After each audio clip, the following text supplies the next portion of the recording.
Hi, I'm Lexi, and this is what you should know.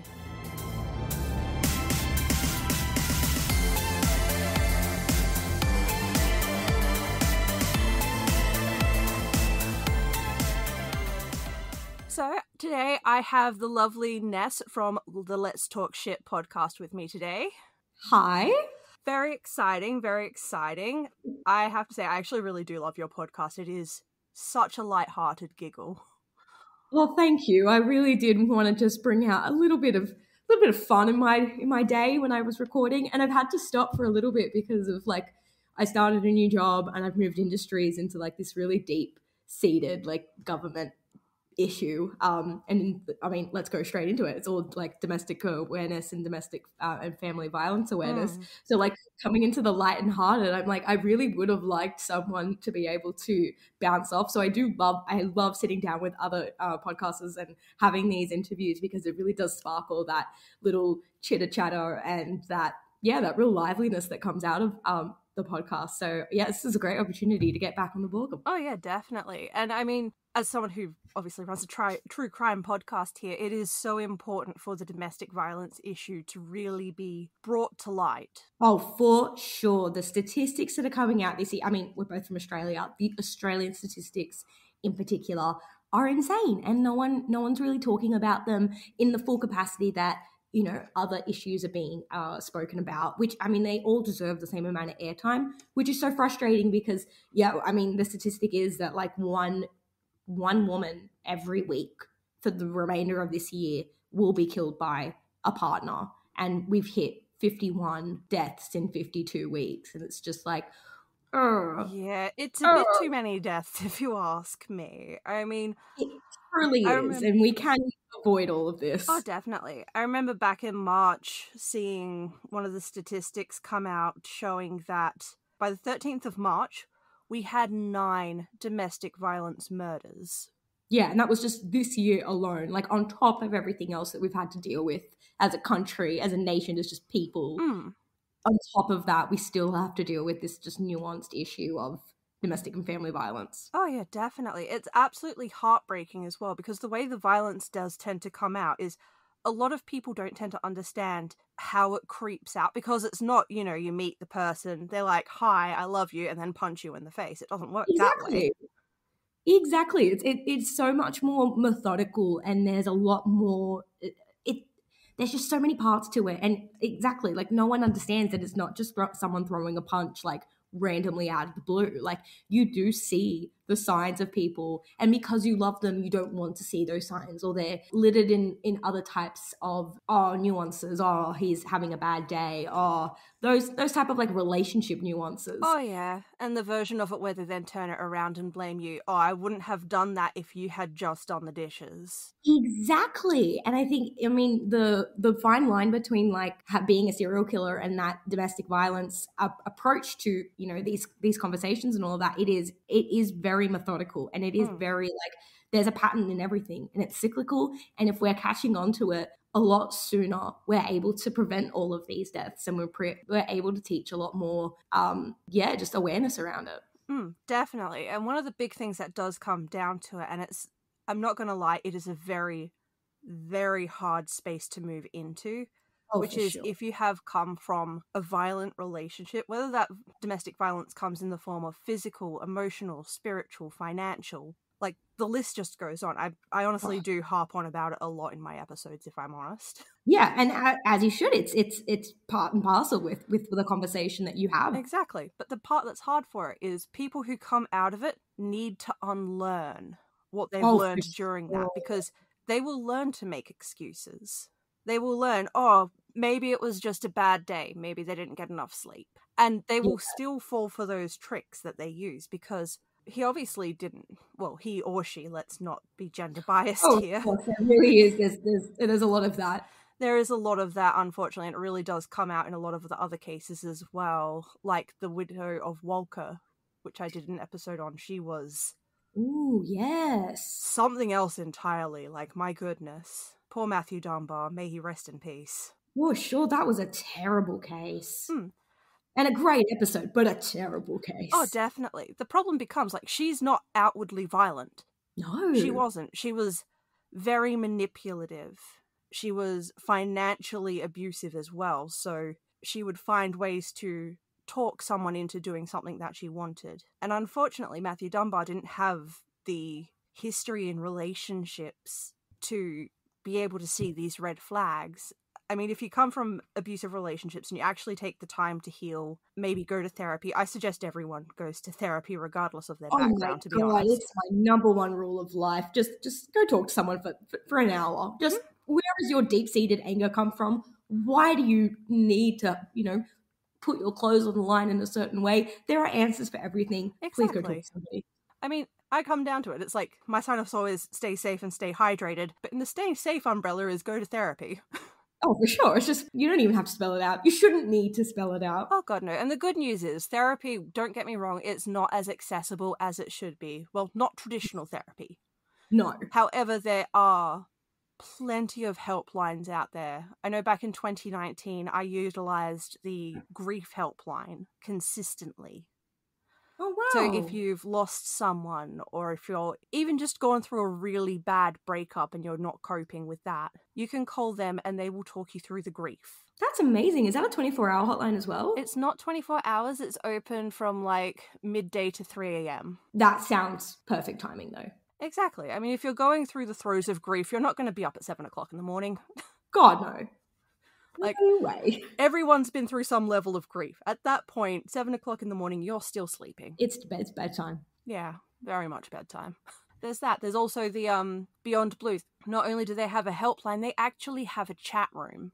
Yes, and I'm loving seeing that chat room capability because not a lot of people really want to talk to someone. I mean, imagine trying to put that into words and like having an open conversation. I feel like that's the hardest part to start, is trying to verbalize everything. And at least with a text message, you're able to retrace your steps, or you're just clarify. Oh yeah, you're allowed to clarify. You're allowed to add that little bit of detail, and you're allowed to think about it. And a lot of the time when you're firstly starting to open up, you don't want to just like guns blazing say everything all at once. Then, oh God, no. That's what you do when you've got history in therapy. You rock up, guns blazing, like, here's my worst trauma. How are you doing? Will you see me again? How are you reacting? Are you crying? No, you're not the therapist for me. Thank you. Bye. Get some therapy. I love it. It's how I do. I mean, great. Like that's how you want to be. I've been through like 4 therapists for this reason. As soon as they don't start like laughing and crying with me, then they're like, well, they're full of it. Now I've got to move on. Oh, I go with the fun thing of I give them the most horrifying story that I have and I gauge their reaction. That's a good way to start with it. I was stupid. I did all like the little things first, and then I'm like, do you have the sense of humor to be able to deal with all my shit? And then we can deep dive into it. If not, we're moving on. Exactly. I mean, I find the ones that are really good, they will find ways to either turn it into a joke for you or find a way to disarm the hold it has. Ooh, yes, that is truly what makes a good therapist. Oh gosh, yeah. The one piece of advice which I will give to everyone for free, so if you guys have a pen and paper, go for it. It is, tell the story until it is just that. A story. Jesus, can you put that on a sticker for me? Sure. My goodness. All right. So we've got some What You Should Know Australia merch. Guys, this is the merch idea of our dreams. Please start, all the creatives out there. Yes. I mean, speaking of merch, I actually am getting started on getting some merch together. Yes, we love it. All it says is stay safe and stay hydrated, but I still feel like that is very solid advice. Oh, for sure. And it needs to go on everything. Give me a shirt. Specifically the stay hydrated bit. Not people aren't drinking enough water, I'm telling you. No. And this is why we started a bit later, because I had to go refill up my water bottle, my emotional support water bottle, as it is known. Everyone has a water support bottle, I swear. What does yours look like? Mine's is an East Coast spring water bottle. It's a plastic one that I have reused for about, God, the first time I went back into the office this year. So it's been since February. I should recycle it and give it a new home, but I like the color. It's like a really nice sky blue bottle cap, and it just looks prettier than the usual like pump water bottles. So I've kept it around. See, by continuing to reuse it, you are recycling it. Exactly. See, the environment has been helped. Exactly. Good job. What's yours Gold star. like? Mine, I have 2. Love it. We need more than one. And I have one that I actually have left at the office for the days where I do go to the office, but that's actually a metal cup that says State of Exhaustion. Oh my god, I love it! The one I have with me at the moment is black with little golden specks on it. Oh, cute! Like a bit of like a, I was gonna say like a Starry Night, but you know. Kind of. Well, it's definitely more of a millennial design. I'll take that. For sure. I'm surprised the gold specks aren't rose gold. It's a typo central. It is definitely from typo, I'm not gonna lie. I knew it. But hey, I look at it this way, I was born in 1990, I am definitely a millennial, so I can make fun of it. Exactly, you can make fun of it whatever you like. You were born in the right time. Exactly. It's shocking when I find out people are younger than me. I'm like, no one was born in 2007, what are you talking about? Anybody who was born after the first Shrek was made, I feel like, I don't know how to explain it, but I just can't be around them. How? They are strange creatures, that is for sure. Super. Strange creatures is the favourite way to go about it, in my opinion. But yeah. I mean, they just haven't lived long enough to be just a creature. Well, they also haven't seen a lot of the things that come with being anyone born from the 90s. For sure. Not going with a superiority complex there at all. Oh. Like, I'm jealous they didn't see the Twin Towers fall. I wish I didn't see it. No. Oh, God. I know somebody who was born the exact day, hour that the Twin Towers fell. And oh gosh. So someone that my parents knew was like giving birth to their child as the Twin Towers were falling. So like, what a hectic day for everybody involved. That is a very busy day. But like, that's your core memory of something so tragic, is like laced with the birth of your daughter. How do you separate those two things? I honestly don't know. That is, I'm going to say therapy. Yeah, for sure. The theme of everyone's episodes has to be therapy. Yes, that's why there's BetterHelp sponsoring people. If BetterHelp wants to sponsor us, by all means. They can come our way, please. Please email us. Mine is whatyousshouldknowaustralia@gmail.com. Find us on Instagram. I mean, it's great. We can provide the utmost respect and testimonials to this service. Just let us use it and give us some money. Yes. No, I remember when the Twin Towers went down. I was only 11. I went home and I was excited to go watch my cartoons, and Cat Dog wasn't on. It was just the news. For like a good week after as well, mind you. Like, the TV was never the same. No, it was just that horror show, and it's like, well, where's the cartoons? Like, it's 3:30. Where's Rugrats? I have a routine here. Rugrats. How good was Rugrats, though? What a time. I loved when Rugrats got lost in... Is it Rugrats got lost in Paris? Yes, Rugrats in Paris. Yes. I watched that on an orange VHS tape. Yes! I was just going to say, I still have it. It's in my cupboard, like VHS, with the rest of the really random, odd TV shows, movie adaptations that were made. They were so good. Oh, what like, time. Prime time for, like, cartoons. What was your favourite? My favourite? Ooh, that is a hard question. I'm going deep here. Well, I probably won't shock you with this one. My favourite of all time, honestly, was Freaky Tales. Ooh! You remember those ones where it was like, it's a true story. It happened to a friend of mine. And there would be like some boy uses zit cream and his head shrinks down to the size of a like pen tip. Like gruesome stories and all that sort of stuff. I was always a weird kid for that. Oh, I mean, it really does show in how we've become an adult, what we used to watch as a child. Oh gosh, yeah. If you watched things like, you know, H2O Just Add Water and We're a Mermaid Girl, you're likely to be an Instagram influencer now. Sure, you're like on your way to Coachella, like you're already planning your outfit for 5 years in the future because you can't afford it yet because influencer salaries cannot pay that much in Australia. But you try. No. You try, darling. You try. You do your best. That's it. Oh, it's so real though. Really? Meanwhile, if you watched things like Freaky Tales, Gruesome Tales for Grizzly Kids, and Goosebumps. Oh, Goosebumps, you have turned into a serial killer connoisseur noir type. Yeah, you probably run a podcast like me. Oh my goodness. The niche has been found. It has. Fun fact about Goosebumps, though. Do you remember the story Say Cheese and Die? No, but I feel like I should. Alright, so they had an episode that was obviously adapted from the little book by R.L. Stine. Mm-hmm. In it is one of the first times that Ryan Gosling was on screen. Stop it. He was a small child, and he had the mushroom haircut to fit. Oh my god, please, please, please, please link that in your show notes for this episode. I want to see this so badly.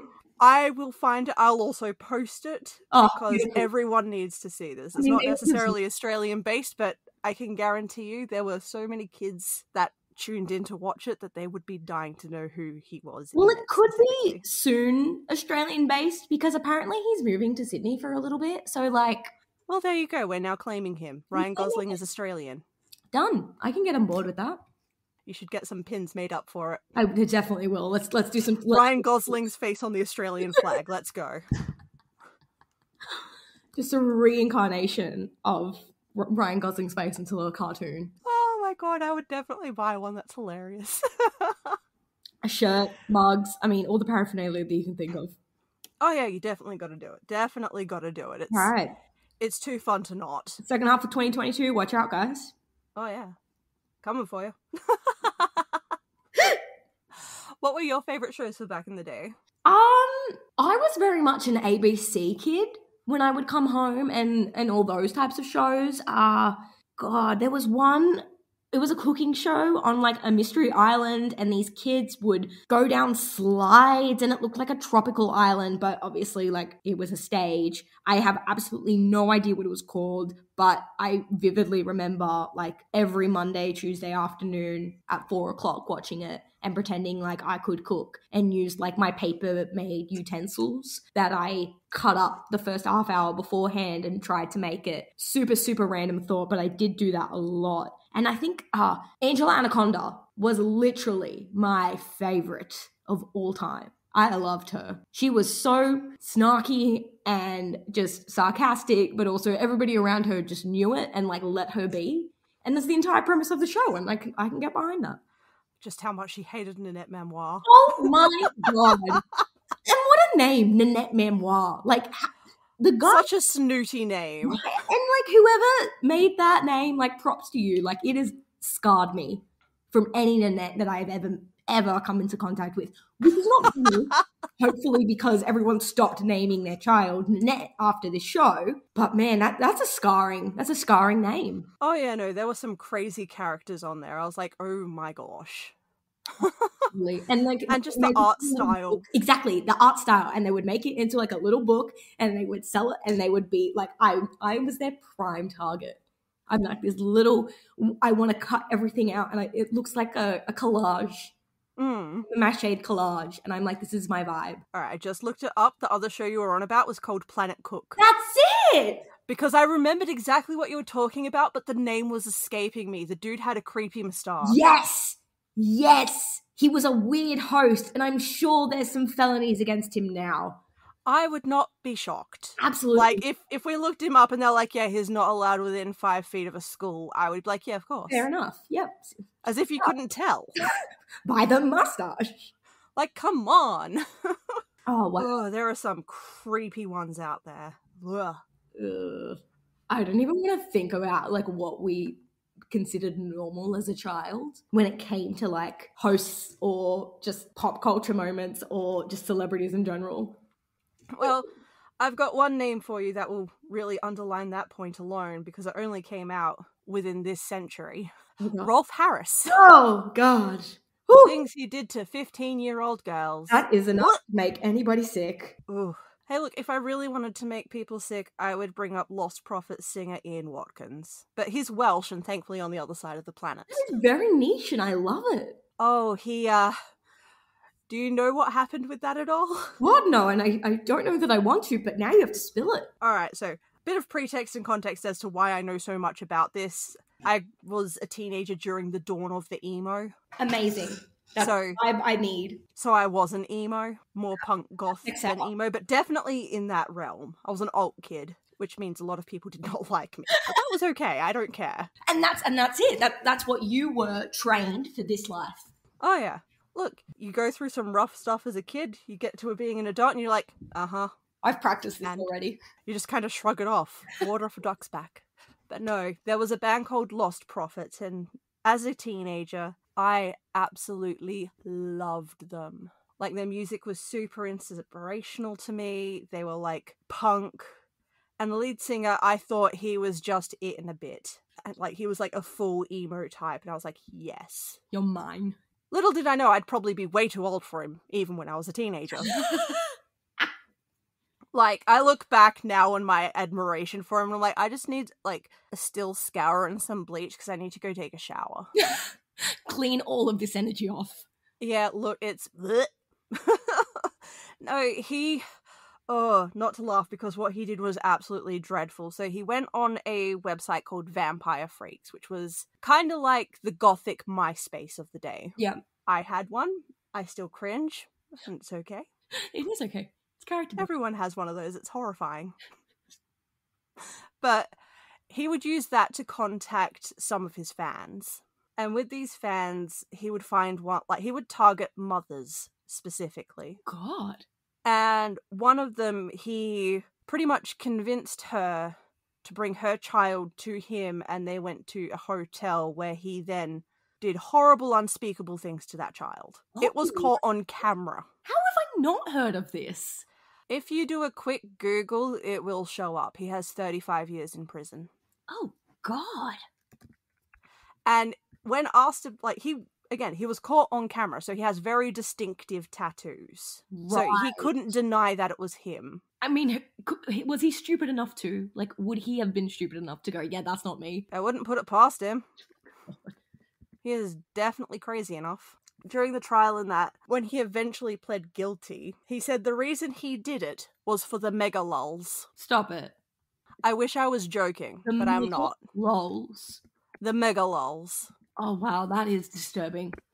He's disgusting, and personally, I don't usually wish death on people, but I hope he gets shanked in prison. Now that I am seeing a photo of him, I also agree with that testament. Like, if you didn't know about it back in the day and you saw him back in the day, it would have been like, oh, cute emo boy. But then you know what he has done and you see what he looks like now and you're like, die, trash. Trash, burn. Rest in distress. Oh, God. Ugh. So yeah, that's one of the creepy ones, but I'm just grateful he's one of the ones that had the book thrown at him. Oh, yeah, and you really don't see a lot of those now. Just no. Not enough book throwing. Like, they always give them an nth of a chance, and they take it, and they run with it, and they redo everything again. Exactly. And I mean, you see it a lot, especially if you end up looking at cases from the 70s. Mm-hmm. For sure. To which, like, I just covered, and by the time this comes out, it will probably be out because it releases tomorrow, which is Monday. I had to think for a second. I swear the weeks are getting away from me. Please, but no. The episode I did on Joanne Ratcliffe and Christy Gordon, two little girls that got abducted from the Adelaide Oval. Broad daylight, final quarter of a football match. Unsolved case. To this day? To this day, it's an unsolved case. And the thing is, they think the person that took them is likely also the person who took the Beaumont children. Oh, man, the Beaumont children case is something else entirely. There's just so many missing pieces, but also so much information that no one knew what to do with for so many years. Mm-hmm. It's just absolutely dreadful, and I absolutely hate that, like, one of the most infamous and oldest missing person cases is from Australia. Oh yeah, no, it is absolutely dreadful. And I mean, the balls on this person that did this, like, whew, not only did he abduct multiple children in one sitting, he did it in broad daylight. Broad daylight. Like on the most prominent days of Australian culture. And you can do that. And he got away with it. Exactly. It's ridiculous. It's like, hold on, how? And the thing is, the people who had come forward with their sightings about Joanne Ratcliffe and Christy Gordon, because keep in mind here, these girls are actual little girls. So Joanne was the oldest. She was 11. Oh, wow. Christy was 4. Ugh. Does that not just make your skin crawl off your body? It really just did. Like, yeah. You see a photo of her, especially Christy, and you're like, just... Cute little Cupid doll. Like, how could anyone do something horrible to them? It looks like a doll. Like a literal doll. But he took them from the middle of a sporting event. And the people that did see it, they were like, oh, we just thought it was some tantruming kids with their dad trying to wrangle them in. And that bird noise exactly. Oh, and of course, like, every witness, like, but would have been like, oh, I really wouldn't have wanted to get involved anyway, because it's like, it's their kid. And that still happens today. That's the worst bit. Like, look, okay, sure, you may offend the person with their kid if you check in to ensure that that is in fact their kid. You may piss them off, but I promise you, end of the day, no one is going to get mad at you for bringing it up. No, absolutely not outrightly, because at the end of the day, if that is their parent and their kid is having a meltdown for whatever reason, and you've checked in, and they're like, no, that is actually my kid, get away from me, and you're like, prove it, and they bring up like a photo of them with as a kid late at some other point, it's like, well, fine. But they can then take comfort in knowing that, hey, look, there are definitely people out there who are going to do something if it looks wrong. Exactly. And if it was their kid in that situation where it wasn't them and it was a stranger, you know, pretending to parent them, at least, I mean, for me anyway, I would hope that that would make me feel comfortable knowing that there are other people who are watching, who are looking out for these kids. Exactly. And if it is not their parent, then the hope is if you confront them and you're like, what the heck's going on here? Chances are, because they are so pathetic that they are trying to target a child, they're going to flee. And they'll look guilty, and you'll have every bit of ammunition to go, I did the right thing, and put it to bed.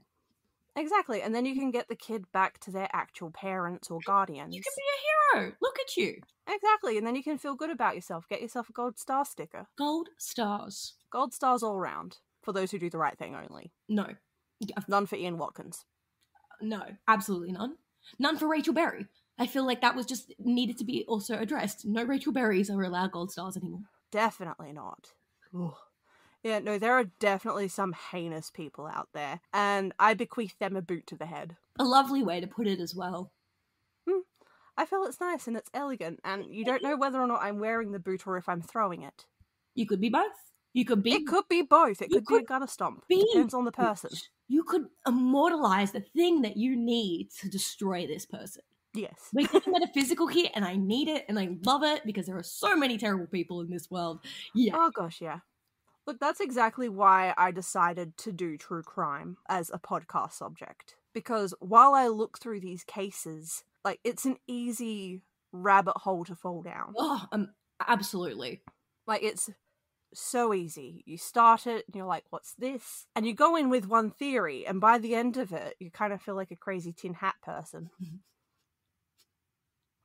But at that point there, you're able to then turn around and be like, well, yes, there's X, Y, and Z that needs to actually be addressed. Yeah, and I feel like the thing about true crime as well, when it comes to like why you're obsessed with it and really like playing it down as like a stupid little interest, it's like being able to reevaluate people's decisions and their decision-making skills and the hows and whys. And I feel like that's something that I've always gravitated towards when it came to true crime cases, because why would a person go from being a normal child to a monstrous serial killer? Or, you know, why? Like, what are the reasons why? And if we are able to dissect those reasons in an analytical way and in a psychological way where it benefits future selves, like, why not? And exactly. They really do trivialize, you know, people who like true crime, which gets it annoys me. But, you know, go mainstream media. Oh, look, mainstream media is horrible. There's no nice way of putting it. It's absolutely horrible. Not. It's stupid horrible. It is. It's like a prime example of this. It's on your episode where you're going on about your haircut. Oh my god, triggered. Yes. Yeah, I was listening to that, and you're going on about how ScoMo, who thankfully is no longer in power, hashtag not his job. Hashtag SCO bye-bye. Bye. Oh gosh. Yeah, look, glad he's done. But when you were going on about how the news was covering the fact that he went to Hawaii during one of the worst fires in Australia. Mm-hmm. And he was doing the whole thing of, it's not my job. Meanwhile, you had, like, the Labour leader doing the best he could. Could he do a lot? No. But he made sandwiches and brought water to the people helping. There and present. That's all that's needed. Yeah. Like, show that you give an F. That's all it comes down to. Exactly. And they didn't like that story. They wanted the fancy story that says, oh my goodness, look at this guy. He's fled the country to Hawaii. He's sitting down with his wife. What a beautiful family man, but also, how could you? And they made the whole narrative about a terrible time in Australian history about a white man.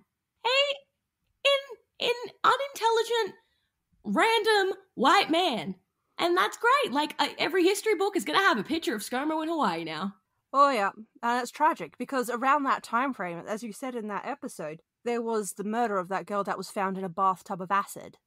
Oh, and that didn't get any updates. Absolutely none whatsoever. When I heard that, I was like, I hadn't heard of it, so I Googled it. And her name is Amina Hayat. And I'm actually planning on putting her in the pile of cases I want to carry, because she deserves to be known. She didn't deserve what she got. Absolutely not. And ScoMo definitely didn't deserve the airtime. No.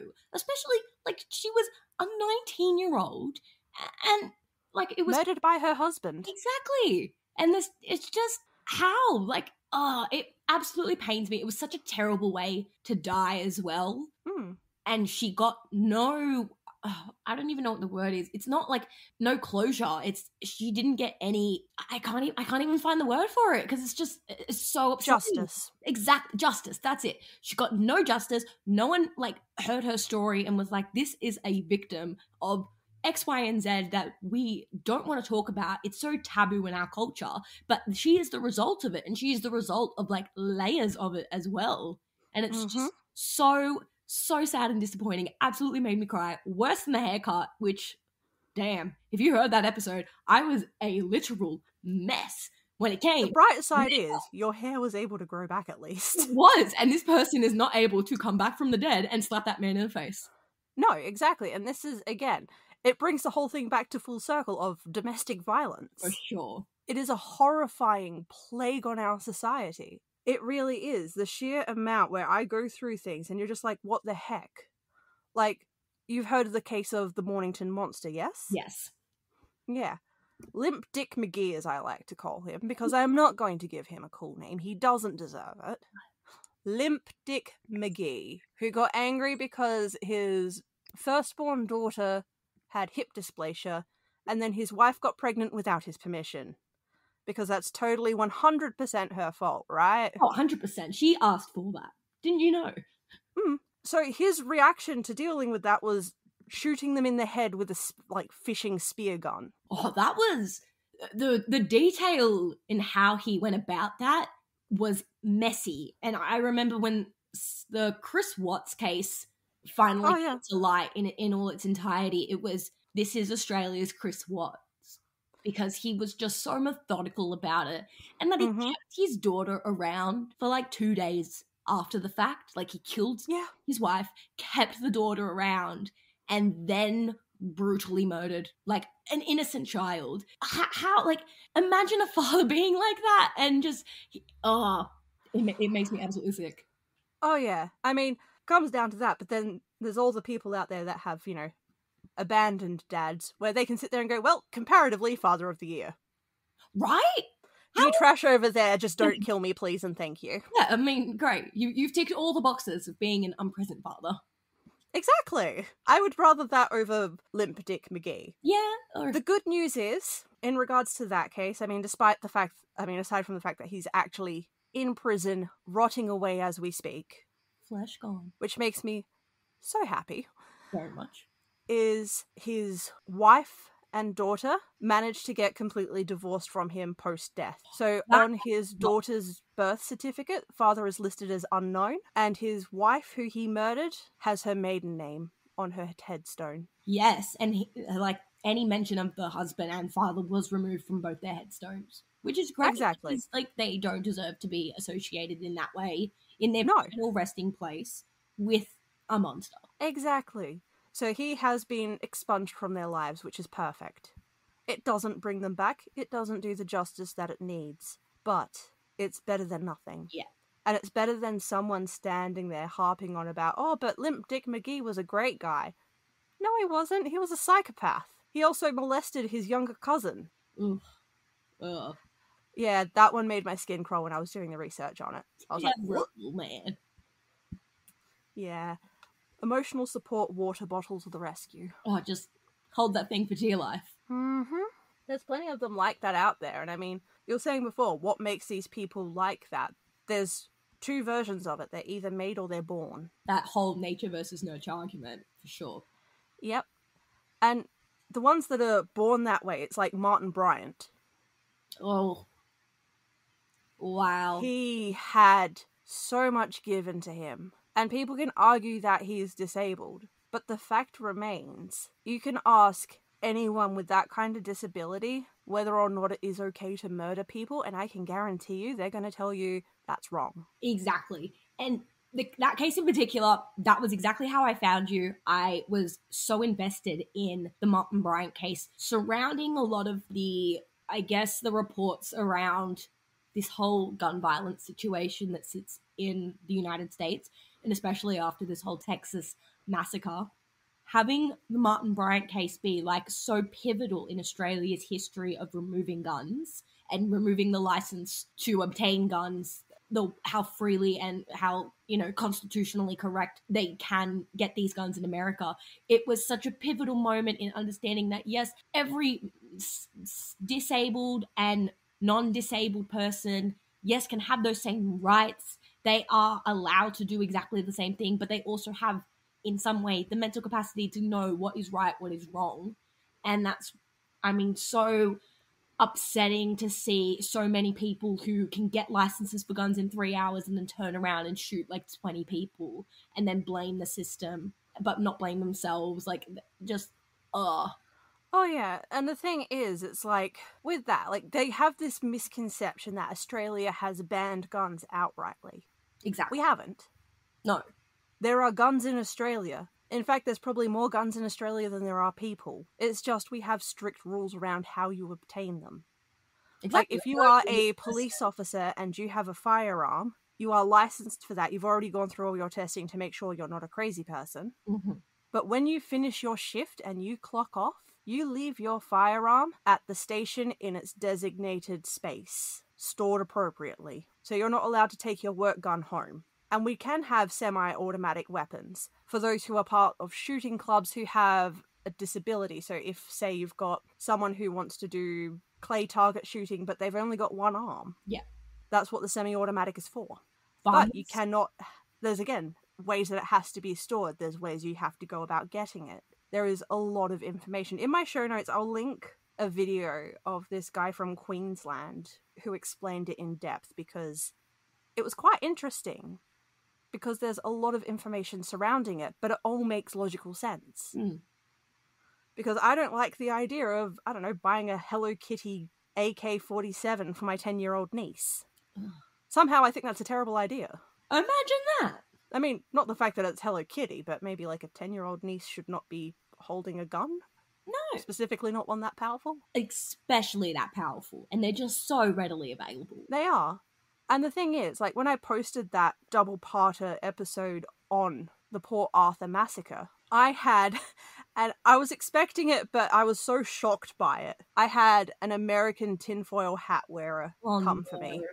Like, they were mad. But about what, though? It was in regards to, and like, it's on my Facebook in the comments section for that episode's pictures. It's so funny to me because I'm always open for debate. If you're going to sit there and tell me I'm wrong about a case, by all means, provide the relevant information. I'm happy to correct myself. The second I asked her to, she went on a rant about how the Australian government's trying to control us. They're taking our guns away and our freedom. It was all a setup. And I'm like, okay, they took the guns away from us 26 years ago. Now what? What's the next step in this big conspiracy? Yeah. Because we've also got free healthcare, so I'm waiting for these conspiracies to come out in full force. We have the Medicare levy that we pay in our taxes. We don't have guns, and the worst thing you have at school is bullies. I mean, the last assassination attempt on an Australian Prime Minister was Julia Gillard getting berated with Vegemite sandwiches. And that is a truthful fact. That is the most Australian thing ever, though. It is. And I think that like in pop culture, like we are trivialized for being like such a random group of people. But I mean, that's what we're given to use if we want to hurt Julia Gillard. Like, you either have a social media account or Vegemite sandwiches, and like that's the limit at these points. And that's a pretty good one limit. kid like crack like an egg on the head of like some politician? I love that video so much.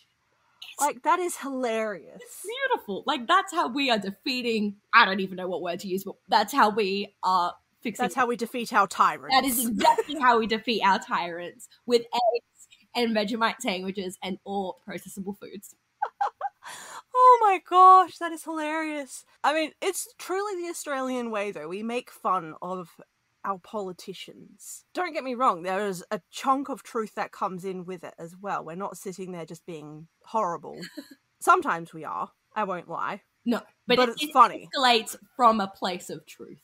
Exactly. Like, the one thing I like to put forward, especially after having that person come for me, because they were like, oh, write to Martin Bryant in the prison system. And I'm like, you realize his IQ is so low he can't read or write. No. What's that going to achieve? My other favourite part was they're like, oh, the cafe owner saw the guy and it wasn't him. The cafe owner died within the first 15 seconds of that shooting. Yeah, where was his account recorded? Like, they got a Ouija board, didn't you know? Oh, of course. Forget actual evidence and, like, first-person testimony. Let's take the word of a man who survived an attack 15 seconds in from an American lady to go, excuse me, hi, this is... Also an American anti-vaxxer. Anti-masker. It's the triple whammy. I'm just sitting there, I'm like, oh... Like, profile picture was like, pray big even when you feel small. And I'm like, oh, you're one of these people. I bet there's a live, laugh, love poster on your wall somewhere. Poster? Imagine the tattoo just covering her entire back. With an infinity symbol, an arrow, and a mandala. All three things, yes. All in one picture. All in one picture. They are integrated into the lettering of live, laugh, love.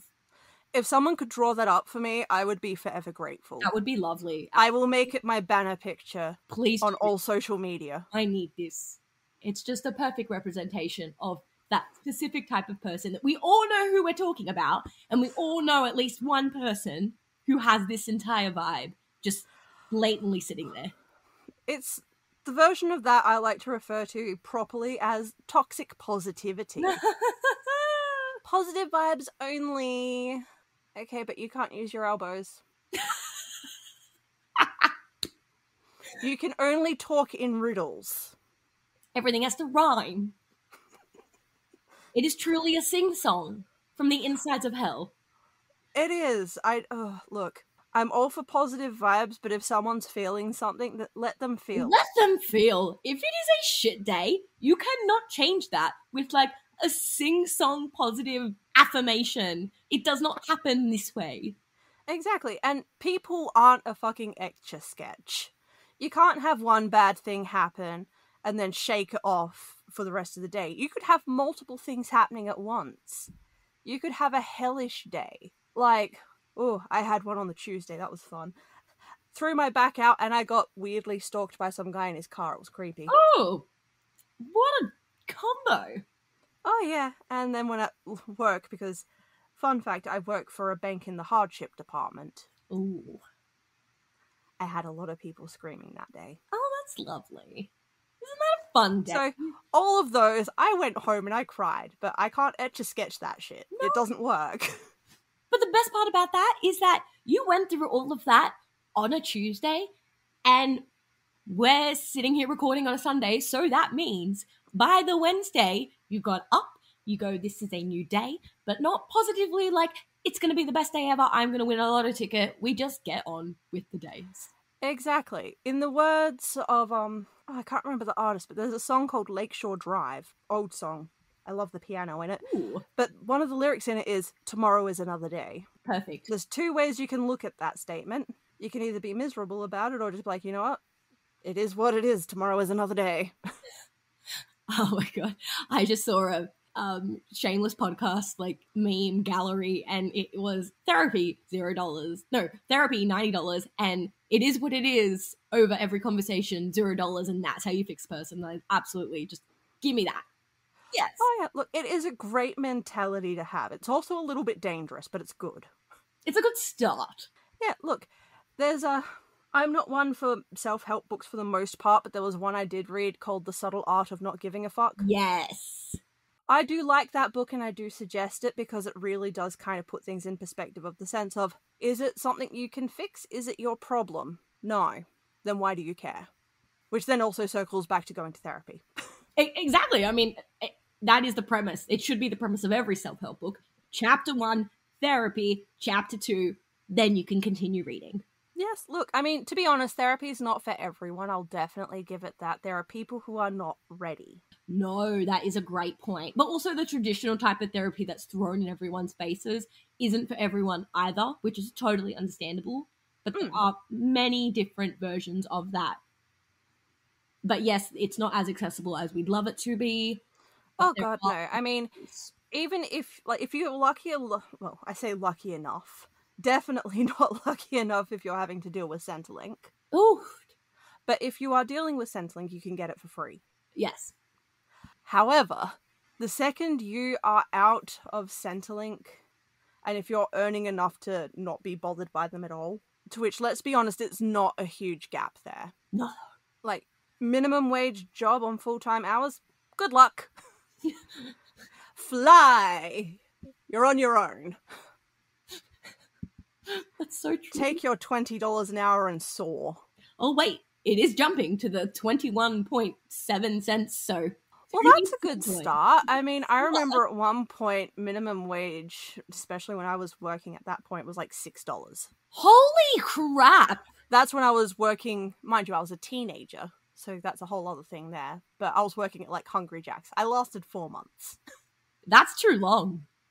It really is. I don't suggest it. I mean, whew, some jobs are not meant to be lasted in. The one I leave off my resume, though, was the time I worked in marketing. 3 days. I appreciate that so much. As someone... Cold promotional sales. Truly, as someone with a marketing degree background and now in a job of marketing and promotions, it is truly such a niche. You have to be such a particular type of person to deal with the ins and outs of being in marketing. It seems like such a flashy, lovely thing when they present it to you at uni and they're like, look at all the amazing opportunities you can do with this degree. Blah, blah, blah, blah, blah. You just get into the same cycle at every single mother effing job. And and no one appreciates social media, so you can't, blend that into traditional marketing. So yes, marketing could be a 3-day job for one person, and that is appropriate in all. Oh, this is the thing. Mine wasn't even like the high-end version of it where you've got a uni degree. Cold promotional sales selling waterless wash and wax from a car lot. Oh my god, I would kill to get that phone call. Oh no, it wasn't a phone call. I was approaching people in, like, parking lots. That is insane. It was insane. Is that regulated? Not really. Like, you'd rock up to this place, and I'll tell you, this job itself was a hellish nightmare. Still less than the time I worked in the servo, but... Oh, whole other story. Whole other story. Whole lot of therapy came from that one. But no, this one, it was a fun job. It was just too hard because I'd have to get up at 4 o'clock in the morning. No. Which I feel that should be reserved for people that work in a bakery. Just saying. As someone with a pastry chef friend, I concur. And then I'd be at work at 7 o'clock in the morning where we would have our group huddle and we'd all be gussied up looking like business people. And they were like, yeah, you need to wear high heels. I was on my feet all day. No. Absolutely not. It's not fun. It's not a good idea. I don't recommend. But you do that, they'd have the discussion, you'd have your can of waterless wash and wax, and you'd have your 2 rags. They'd drop you in a parking lot, where you would then approach people and try to sell this waterless wash and wax. Which, FYI, it's a terrible product. And it's expensive. You don't get an hourly rate for it.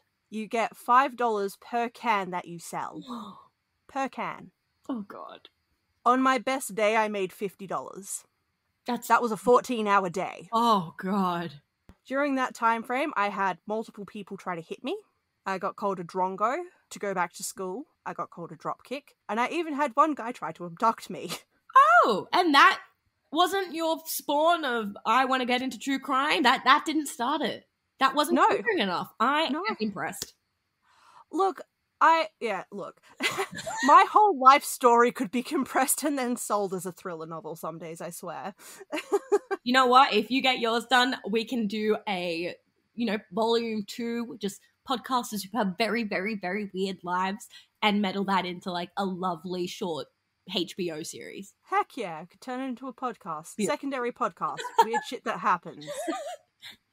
Talk more about it on Let's Talk Shit, truly. Like, seriously though, that guy was so creepy though, because like, I was only 18 at the time. A little baby. Fresh out of high school. Baby Lexi. Graduated with a pixie haircut, still going full emo. What colour was it? The hair, I wasn't really allowed to dye my hair, so it was its natural brown. Beautiful. It was very cute. And he was like, oh yeah, no, I'd love to see it. Hey, why don't you come to my car? I'm like, yeah, okay. He was like, oh, I couldn't find a spot in the parking lot. I'm just on the road. I'm like, oh, okay. And I was expecting him, to be adjacent to the parking lot. You would hope. He wasn't. Oh. And he was like, oh, I showed him that. And I was like, oh yeah, let me just get my wallet. And as soon as he opened his car door, I was like, that's weird. He just came from the shops. He tried looping his arm around my waist to then shove me into his car. I'm scrappy, so I got away. I don't know how exactly. Oh my god. I can't remember. All I know is I was missing a shoe. Your high heels! Yeah, it was tragic. My poor, cheap Kmart high heels. It was a sad day. And I got back, and the really nice guy who'd been trying to train me, who was a full emo boy, so I had a very big crush on him. Of course. He went super protective mode. So I was swooning. I mean, it was the perfect end to a terrible situation. Oh yeah, simultaneously best and worst day. Love that. So he stayed with me while the other guy went to go find my shoe. They did find my shoe, so that was nice. That's lovely. And he just sat in the back of the car with me and tried to calm me down, like had his arm around me, was like patting my shoulder, being all friendly, and I'm just sitting there, I'm like, oh, it's tragic, but it's funny. It's perfect. And the next day I quit. Again, perfect. What an end to such a tragic yet insane story. Oh yeah, I loved the people I worked with though. Like, one of the dudes that I worked with, Nashi, he was a great dude. As I was leaving on the last day, he walked up to me, he's like, Lexi, I've got some final words for you. And I'm like, yeah? He's like, yeah, the power of Christ compels you. I am speechless. That is the perfect goodbye. It really is. Exercise someone from your workplace by screaming, the power of Christ compels you at 7:00 in the morning. It works perfectly. Truly? Oh, goodness. I mean, you'd hope the power of Christ is also awake to hear that, so that you're like, hey, someone is wishing me the power of Christ, can you send some? Meanwhile, the power of Christ is hitting the snooze button. 5 more minutes. Yeah, 5 more minutes. It's a 9:00 start day. Oh gosh, yeah, look, crazy jobs like that, they do exist. I don't recommend it. What's the craziest one you've had? I haven't had that many jobs, which is actually super sad because I don't have that many of those crazy ass stories. But I was working at a cafe and the chemist next door simultaneously for about 1.5 years. And I would have these absolutely horrendous conversations with people at the chemist. You know, a lady would take off her shoe and show me her fungus and expect me to like address it. But also the next day I would serve her coffee and like it'd be like nothing happened. And it's like, dude, I have seen your foot. Like what type of service do you expect from me right now?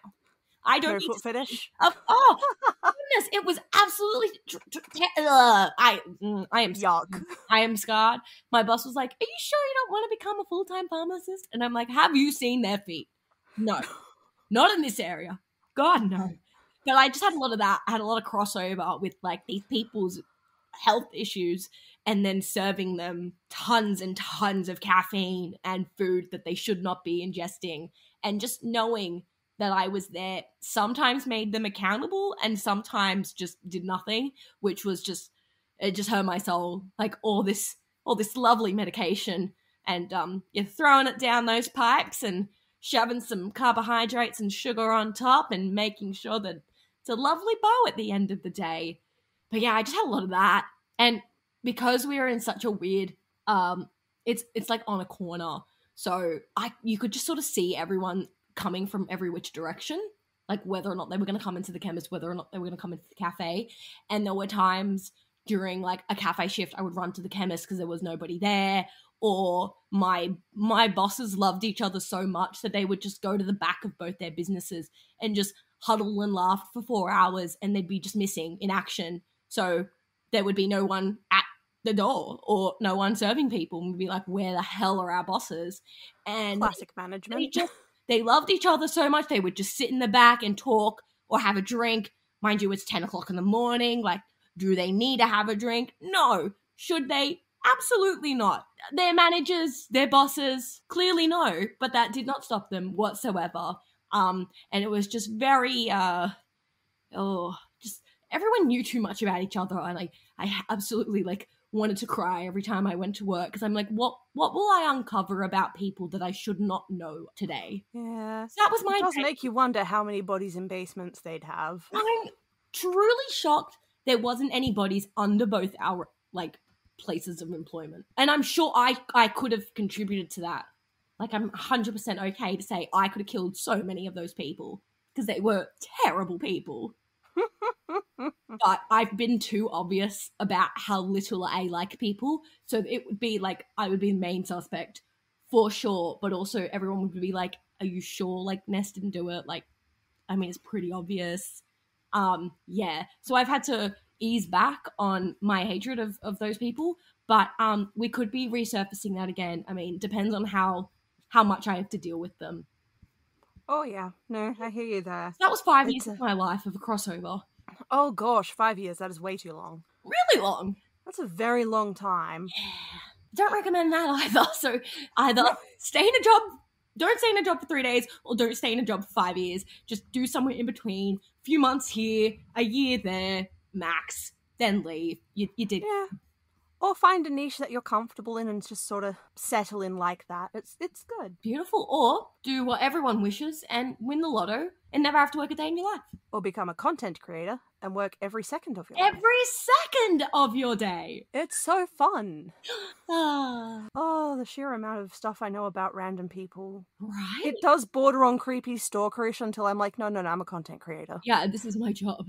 This is what I do for fun. I do it for the mega lols. The mega lols. At least that one's not creepy. No. You can actually put that into like an article and go, yeah, this is rated for normal people, mature people, not creepy serial killers. Yeah, look, this is a nice little, a bit of a laugh, a bit of fun. I mean, who doesn't want to know about serial killers? The main reason behind mine is, honestly, I got tired of hearing about Ted Bundy. Oh, goodness. He is the most overplayed, overrated serial killer, and it's so upsetting that that's how we have to describe him, for just people to understand that there is more to this side of humanity than Ted Bundy. Also, when people tell me that they're like, oh, he was actually really pretty, I'm like, no. He was average. What a brow. No. He was a very average-looking dude. Very. So I'm glad that you have joined this conversation to, remove the Ted Bundy-ness of criminal true crime content. Oh yeah, look, it's overdone and it's boring and I'm sick of it. Like, I'm pretty sure there are a lot of people out there sick of it, but the big one that really, like, the one case that really tipped me into looking into it deeply was, and I'm not sure if you've heard of her, Australian murderer Catherine Knight. Is she the one with the limbs in the bucket of stew? Yeah, her partner, and she skinned him. Then yes, I am very aware of this story. Oh yeah, I heard that one. I was like, I've never heard of this, because all the true crime podcasts I listen to, they cover a lot of American true crime. American, British, 1700s, no Australian. Europe, yes. Don't get me wrong, they're fascinating, but come on. You want to know what we have? We have Murder Island. We have Murder Island! Great for a holiday. Really? You can get I'm kidding. Go for it. Fantasy Island on steroids. Oh yeah, look, that was a that one when I studied it. It was a moment of I was like, oh, okay, so there was like a mutiny, hundreds of people died. Yep, that makes sense. That makes sense. The part that got me was the rape tents.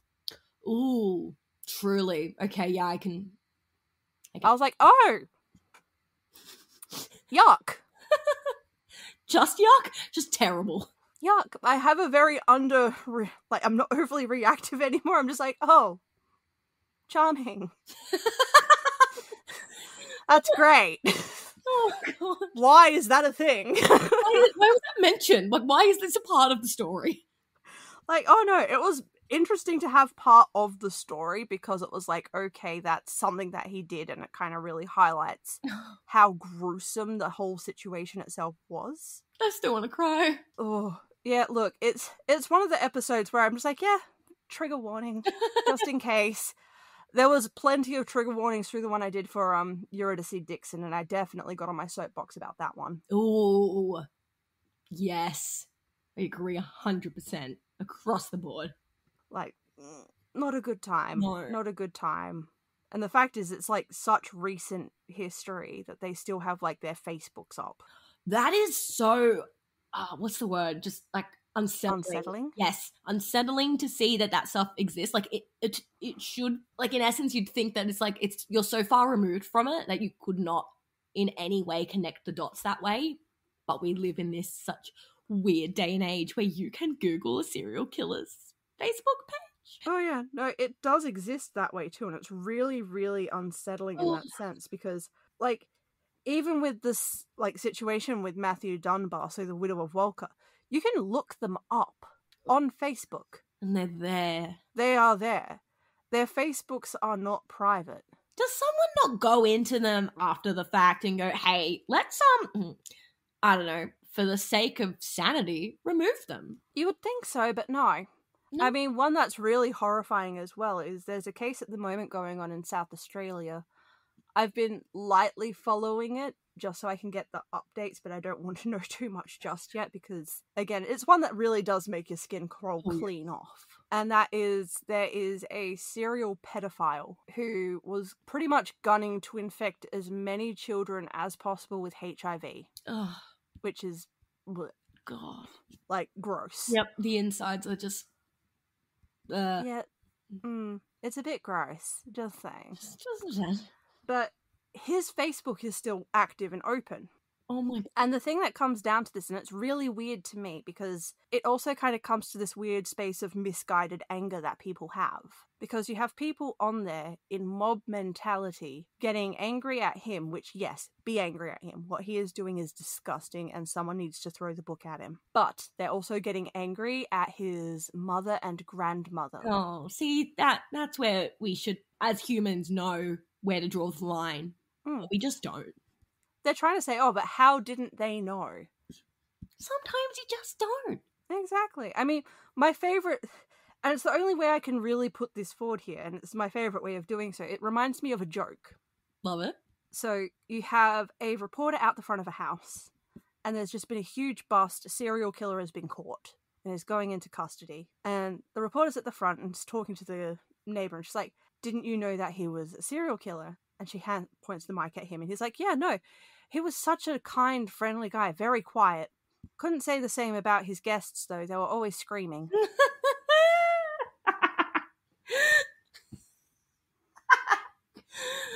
I love that so much. It's my favourite joke. Like, it's so twisted and dark, but it makes the point very validly. It makes perfect sense. Because pedophiles, serial killers, abusers, they fit in one bucket where they're not going to show who they really are. No, the whole point is that they have a facade, a persona to cover their tracks, and they are so psychologically inclined that they know to cover their steps like that. Exactly. And the fact becomes, like, as I said at the beginning, you're not gonna meet someone and they're gonna be like an abusive person straight off the bat, unless you're working in retail. The true crime of this sector. Exactly. But you're not going to know that. Like, they're going to be friendly, they're going to be kind, they're going to get in your ear. They're going to groom you. Exactly. And then we're going to have to call Chris Hansen. He will fix it, for sure.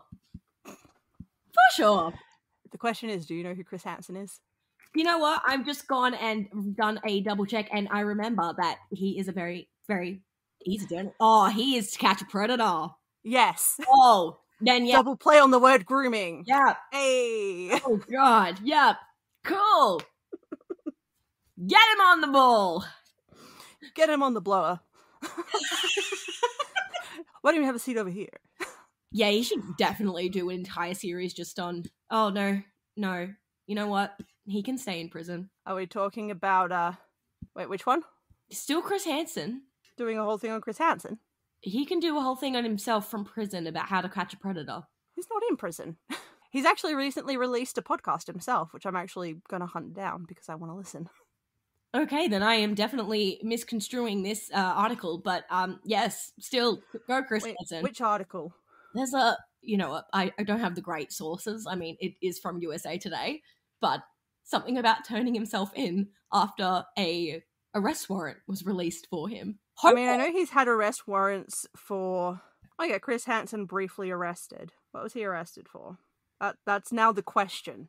Because I know he made... Oh, Chris Hansen arrested after not turning over sex trafficking video evidence. He was trying to catch a predator! True, but he's also not the police.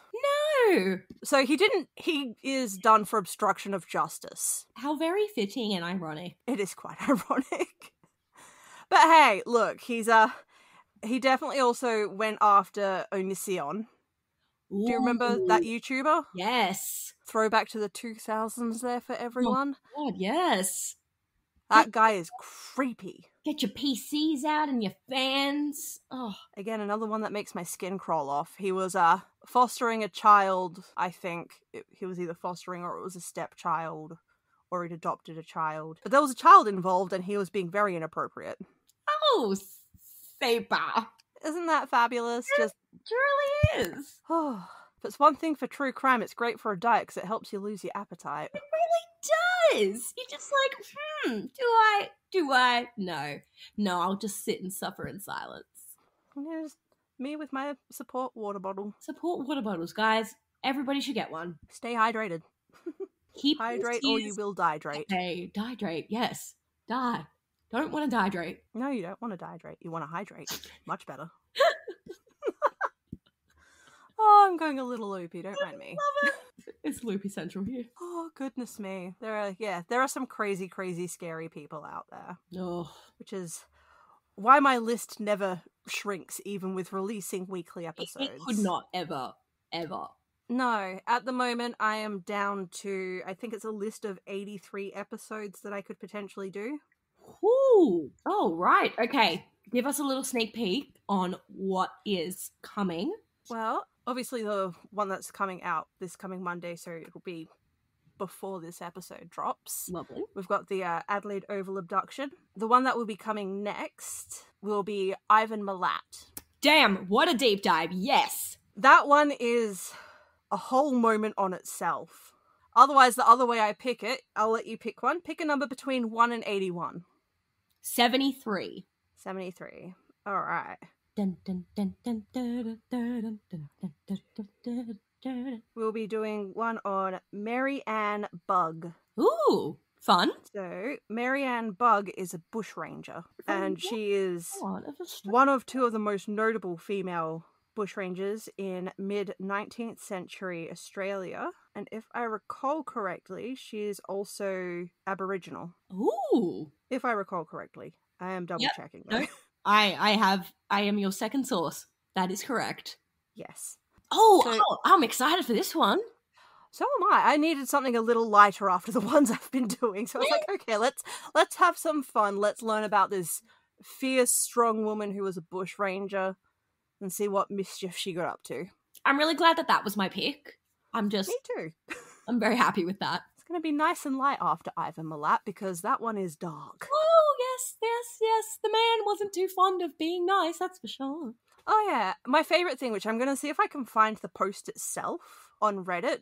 I don't know if I'll be able to verify it, but I'll be putting it in the episode solely because it was wild, which is there was a person who allegedly, before Ivan Milat got caught, was backpacking through Australia and ended up crashing at his mate's uncle's place.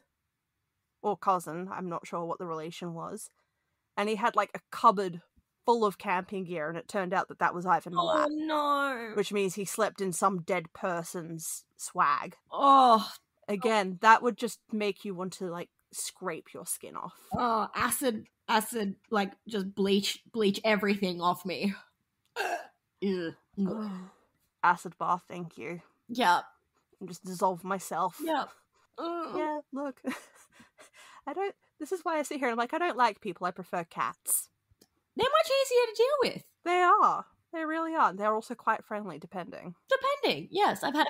Some of them are genuinely assholes, though. Yeah. Oh, definitely. I've had some relations with some felines, friends' cats that have either hated me beyond compare or tolerated me, which is the only separation of people who also deal with me. But the cats seem to be a lot less vicious. Yes. Cats, if they don't like you, you'll know straight off the bat, and you won't have to worry about anything, because they'll just be like, no. You don't have to wait, 10 years for unresolved issues to just come up to the brim and go, hey, I don't like you anymore. Yeah, no. If a cat doesn't like you, they'll potentially hiss at you if you're frustrating them and they don't want to be touched and you keep touching them. They will swat at you. A physical reaction, then you know. Exactly.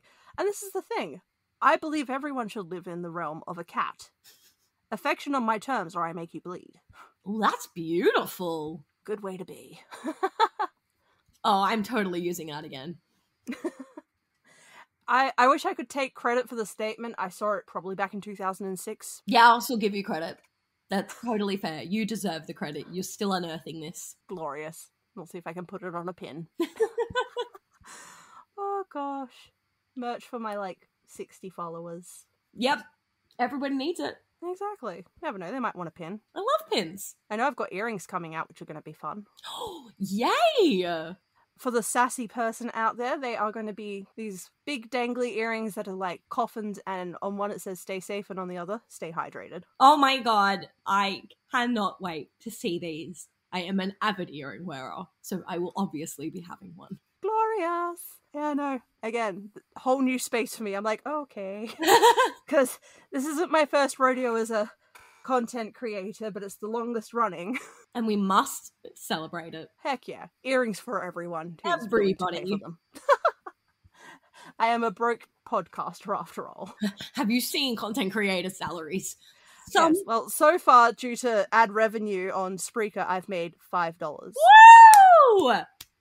Let's celebrate with that. I'm going to try not to spend it all at once. It's actually really easy to spend it all at once now that coffee prices are going up, but we will... No! Let's save it. We can reinvest it. Yes, I'll... That's the word. I'll invest it on the stock market. We'll see what happens. It's much more... Oh god, I don't know how that's going to go, but it will be interesting. That's for sure. Do you have monetization, or do you have ads on your setups, or? No, I don't. I can't deal with the ins and outs of that thus far, but I am trying to get my blog monetized, but again, slow process. Not too keen on keeping that as main source anyway. So we'll stick to as much content as can be created until the time seems fit to monetize on all platforms. That's fair. Yes, we'll let others guinea pig while I sit here and try to curate. Look, it best works that way. I mean, the only issue I had with it was when I was going through it, because my episodes aren't long. True. Traditionally, not long. I try to not keep them too long either, because I'm sure people have short attention spans. I know I do, but... When I had that go through and it was setting up, they were like, oh, your William Tyrrell episode, we need another spot selected for an ad. And I was like, oh no. So I scrolled straight to the end and put it just after I said goodbye and before the little outro bit of music. That's all you need. And I'm like, there you go. Now it's not interrupting the content. Unless someone's really gunning for that ending sound. They're like, I want to hear this jingle. I need the end of the song. Give me. I appreciate this. It's a funny thought, that is for sure. 100%. Oh, no. I do find the ads funny, though, when they do actually show up on podcasts, because it's like proper ads. So I'll be driving, and it'll be like Manic air conditioning, suddenly chime is going. I'm like, what? Hello Fresh! Oh, yeah, no, those ones actually show up as like written up bits. They're like, it's springtime, which means it's time to cook. And I'm like, no, it's not. Said no one ever, friend. I don't. Like, look, I'll be honest, I have used HelloFresh myself. Oh, yeah, no, everyone has It's tried good. it in some capacity, but no one goes out of their way to go, I am going to cook tonight because I feel like it, and also a fellow podcaster said so. Well, I don't cook because anyone tells me to. I do it because I'm like, I've run out of money and I can't get Uber Eats. The true content creator way to be fed. Exactly. It's exactly how it rolls. The only problem becomes now they've actually started having it like spread out further throughout South Australia. I'm not sure if it's doing the same way you are, but it's gotten to a point where I live out like in outer suburbia. Ooh. And I decided to order pancakes for breakfast because why not? Why not? And it came all the way from the city centre. That's lukewarm pancakes. Absolutely tragic. I was like, okay. Apologize on behalf of food. I couldn't be mad at the pancakes. They were still good. But it was just a whole moment of like, I should have just gotten the ones from Macca's. They are actually awesome, and I will die on that grave. I don't know why people have a problem with our dear friend Macca's pancakes, but anyone who does can go try it at 2 o'clock in the morning and tell me otherwise. Oh no, I hear you there. Look, I love a bit of Mickey D's pancakes. Nothing wrong with them. I was just jonesing for Pancake Kitchen. Oh, those pancakes are so deliciously fluffy. Oh. Finally, after all of this, like, putting off food and needing to bleach skin, we're right back into the hunger phase. Well, yeah, I mean, look, there are constants in life. One is food. Crime and food. Now if I can just create my own version of, like, Ready, Steady, Cook, but talk about true crime, I could probably make a few people vomit. Ooh.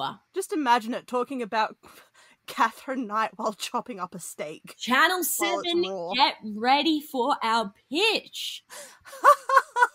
We're coming with a pitch. 11 o'clock, after the 10 o'clock news, you have a show. Yeah, the question is, what is the true crime? The crime itself or a well-done steak? You know, a bit of both. We got to give the audience what they want. Exactly. It's like, move over Bailey Sarian. We've taken it to the next level. The next. Move over makeup. We're gonna cook. Oh god. We're gonna do something. That's for sure. It is gonna be an abomination, that is for sure. Someone's gonna love it. I mean, there were people who openly sit there happily watching those shows where they do actual autopsies. Yes. Or people who just watch ASMR for fun as a pastime. ASMR is it's a thing that exists. It is. And in saying so, a true crime. Yes. Oh gosh, just the people like, I'm gonna chew on a piece of ice. And I'm like, why? What brought this on? Who hurt you? Therapy! Therapy! We are all about themes in this episode. Food. Therapy. Food. More therapy. Emotional support water bottle. And domestic violence. And yes, domestic and family violence awareness. Yes. Please go and do your research, family. Yes. Look, there's always 1-800-RESPECT. They are very, very helpful. Yes. Another one that's great. And if you would like to learn more about how to pick the signs of domestic and family violence, there is a program called DV Alert. You can do 2-hour, 1-day, or 2-day courses to learn a little bit more about catching the signs and where to refer people onto. So just forewarning for everybody, those sources are available and we can all learn together to minimize domestic and family violence. Exactly. And look, it's hard to be able to pick the signs, especially in early stages. For sure. Which is why you need to be aware of the scary ones like love bombing. Oof! Yes. Like, so many yeses there. Everyone loves a compliment, but they shouldn't be going that hard. No, that's when you know it's a lie. That's when there's something wrong. I find one of my favourite red flags here, and I know it sounds so pedantic, but it's one I've picked up in time, is if they ever refer to you by putting Miss at the beginning of your name. So if I was like, you know, some creepy dude sliding into your DMs, and I'm like, Miss Ness, how you doing? The fact I'm referring to you that way means run. I am triggered. Something severe. Like, run away as fast as you can. And for those of us listening who are over the age of 25, or heck, at any age, but it shows up more past the age of 25, if they start talking about wanting to start a family with you ASAP, run. Run. Run. Run. There's no rush in life. At any age. Children. At any given age. I don't care. If they're like, yeah, let's get you off birth control, let's give it a go. I've known you for 5 minutes. Run. Run. If they start talking about marriage on a first date, run. Flee. Bye. As fast as you can. Sprint. Like you have never ran in your entire life. Run faster than Usain Bolt, so like a house cat. Oh yeah, it's a great benchmark. Yes, run like a cat, because cats run faster than Usain Bolt. There's a fun fact for Guys, you. we're giving so many lessons today, so many good points. You better have written all these down. This is what happens when you spend your life on the internet. You just learn shit and you're like, I don't know what to do with this Life fact. lessons, and here they are, all for you. So yeah. This is recorded, which is best, because you can go back, you can listen to it, and you can write down these notes. Yes, and if any of these really should be on a t-shirt, let me know. Oh yes, yeah, I'm all for all the ideas for t-shirts. Like, all the t-shirts. All the t-shirts, all the pins. Emotional support bottle with emotional support bottle written on it. That is a thing I now need to do. Beautiful. Yep, I am on board. I will be your first customer. Please bring this stuff to fruition. I will work on it. We shall get there. That would be so fun. But no, there's plenty of creepy things out there with people. What are the red flags that you see? Red flags. I was asked this question recently, and the first thing that popped to mind was people being rude to waiters. And as a, prior waitress, I just absolutely hated when people would snap their fingers and accrue attention that way. So that's definitely my red flag for absolutely anybody on this earth. My God, that is horrifying. Oh, truly. Who snaps their fingers at a waiter? People? What is wrong with these people? No. Were they not taught manners? No, I don't know if they... I don't think so. It's traumatic. Truly. You know when I'm sorry anyone ever did that to you. You know that when is you horrible. hear nails on a chalkboard? That's like the same... That's the same reaction that you would get from people snapping at you. Oh yeah, no, I understand what you mean. I have the same thing from when I worked at the servo. The sound of people trying to use the pumps. Oh! If I hear that even when I walk into the servo, I'm like, triggered. Triggered, go bye-bye. I gotta leave. Goodbye. Goodbye. Just try and get in and out as quickly as possible, pay for fuel and run. Send someone else in for me. That I approve of that message entirely. There's no need to dilly-dally. No. There's plenty of places to stop and dilly-dally. The servo is not one. Never. Have you seen the crime rate at servos? Oh yeah. Look, again, I worked at one for 18 months. I got to see it firsthand. You are the prime example source of all of that. Oh, it's so, yeah, look, no thank you. Do not want. No. And it's one of those places where, those sorts of places are bad because they'll have, the managers come and be like, yeah, we're one big family. No.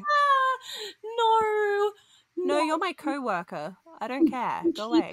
Keep it that way. There are these things called boundaries. They are amazing. Bring them into your work life. Boundaries are key. Very key. Hold on to those boundaries. Have them like a motherfucker. Yeah. Do not let anyone cross them or test them. No. Make them. And if someone crosses them, bequeath them a boot to the head. But thank you so much for joining me on the show. Thank you so much for talking to me. I am absolutely just inspired to start talking shit again, which is great for me because, wow, what a few weeks it's been. But 100%, I would absolutely love to have you back on and we can talk just about literally anything. Everyone, that is all we have for you this week. I hope you've enjoyed this little bonus episode. I say little, it's quite lengthy. Sorry, not sorry. But join me next week when we get into some more true crime. Go follow Let's Talk Shit podcast. She is honestly so funny. You got to hear it yourself. Otherwise, if you want to reach out, I will be posting relevant pictures to this episode. So very likely a Ryan Gosling with a mushroom haircut. I can totally get behind all this imagery. Yes. Everyone needs to see it. It is truly a sight to behold. But that will be on my Facebook and on my Instagram at What You Should Know Australia. If you want to reach out, please do so. The email address is whatyousshouldknowaustralia@hotmail.com. But until next week, stay safe and stay hydrated. And maybe do some therapy. Bye! Bye!